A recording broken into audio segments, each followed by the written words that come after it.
Grace to you, good people over the world. Amos chapter 7, verses 14 and 15 on your bread of life today. And the title is Don't Run Before You Are Sent. That's a good warning for those ones who think that because you've received Christ this week, you can start ministry the following month. You understand? Very important. Now, the Amplified Version says, Then Amos said to Amaziah, I was no prophet by profession, neither was I a prophet's son, but I had my occupation. I was a herdsman and a dresser of sycamore trees and a gatherer of sycamore figs. And the Lord took me as I followed the flock, and the Lord said to me, Go, prophesy to my people Israel. Don't run before you are sent.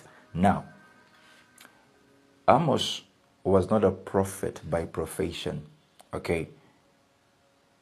But he suddenly became a prophet by calling. He received the office while he was following flock. That's very important, you understand. He had no thoughts at all of ever being a prophet, okay? His ministry could not be imputed for imagination or financial gain, but purely to a divine inspiration. In other words, he didn't say, let me start a ministry because I've seen a basket. Like many pastors think that that's the only way they can get money and then they start ministry. No, no, no, no. Amos received divine revelation for over 2 years while pruning trees.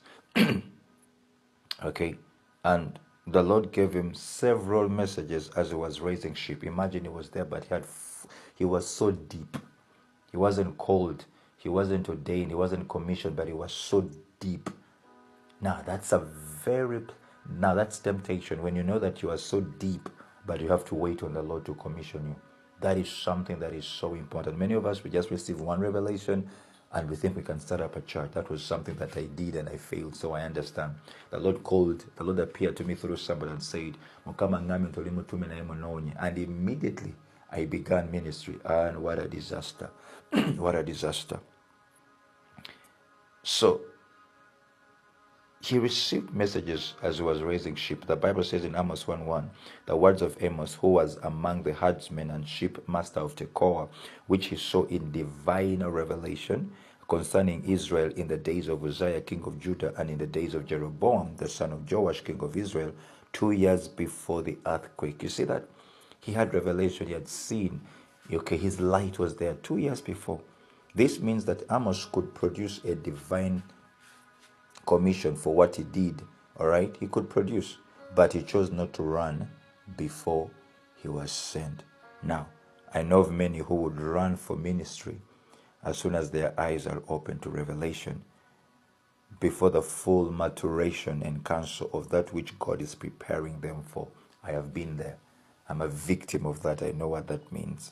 So it's a sad state, because it's only a matter of time before that which they are doing fails miserably, and I did fail miserably. You understand?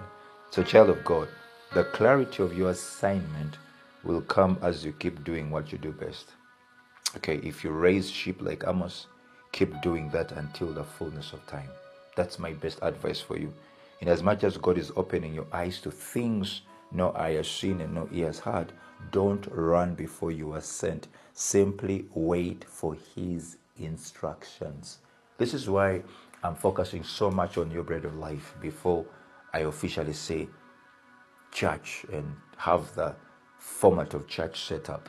You understand?